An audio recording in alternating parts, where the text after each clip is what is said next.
that was my pattern. I am a victim. I'm supposed to get beat up on a regular basis. I'm supposed to have to call the cops every once in a while. I'm supposed to live this drama life.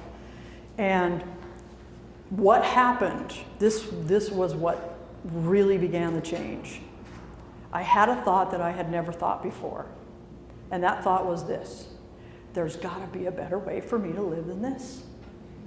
There's gotta be a better way for me to live than this.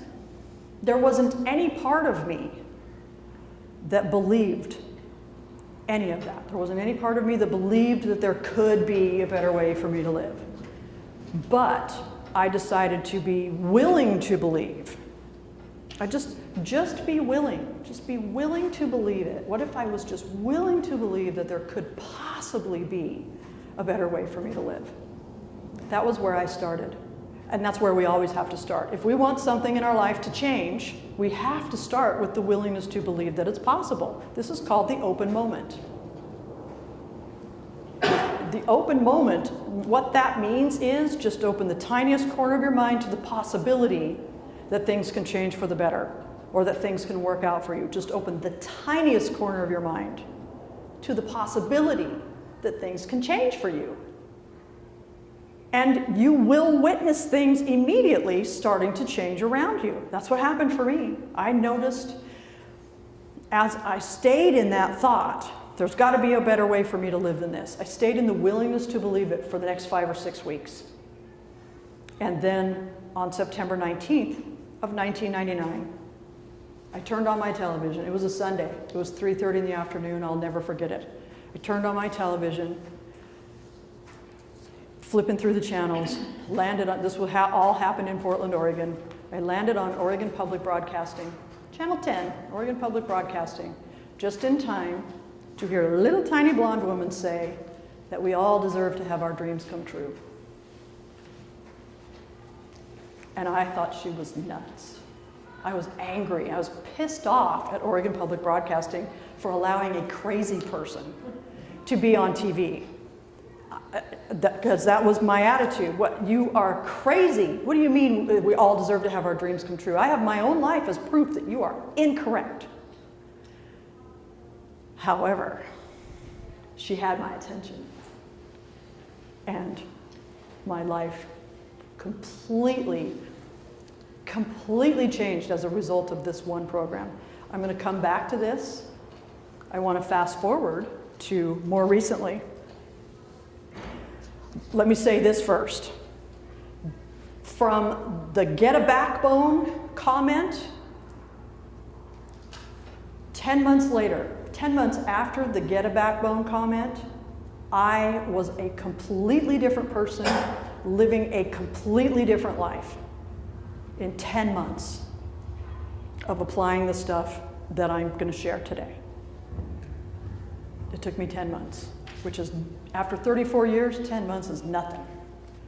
So fast forward to today.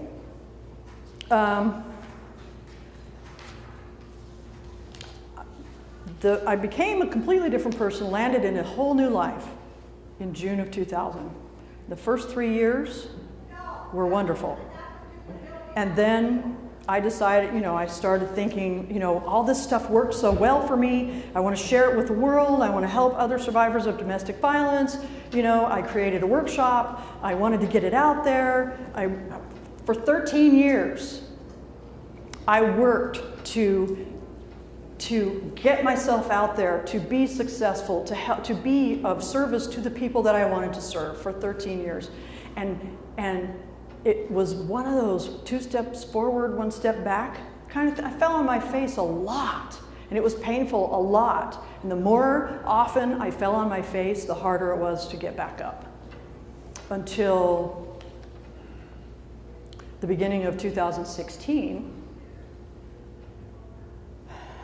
In 2016, so my mother was a victim. I learned how to be a victim from her. And she died when she was 51. She was young. And she died having never found out that she could do her life a different way. She had no idea. So January 13th of 2016, I was going to be turning 51. I wanted to make 2016 mean something. And so I created this whole thing that I wanted to get out there, that I wanted to share, that I wanted to live 2016 in honor of my mom. I wanted it to be spectacular. I wanted it to really make a difference in the lives of the people who I wanted to serve. And nothing worked out. Nothing worked out. And my opinion of myself became one of absolute self-hatred. I lived the whole year, getting worse and worse, of 2016, hating myself. When I looked in the mirror, the attitude and the thought was, I hate you, I wish you would just die. Why don't you just die and get it over with? And it got worse through the year. I hate you, I wish you would just die. It was hard. It was hard to live that way, especially not talking to anybody about it. I was internalizing all of this self-hate. And on November 3rd, after having lived almost the whole of last year in that feeling of self-hatred, I landed in the hospital. I thought I was having a stroke. The right side of my face was totally drooped. My vision was really blurry, and I felt weird, felt physically weird. I thought I was sure I was having a stroke. So I went to the hospital, and they did all the testing. The neurologist came into my room a few hours later and said, the good news is you're not having a stroke. The bad news is your body is attacking itself. And the second he said, your body is attacking itself, oh, I've been hating myself all year long. Hello, you cannot hate yourself that intensely for that amount of time and not have it show up in some way, shape, or form.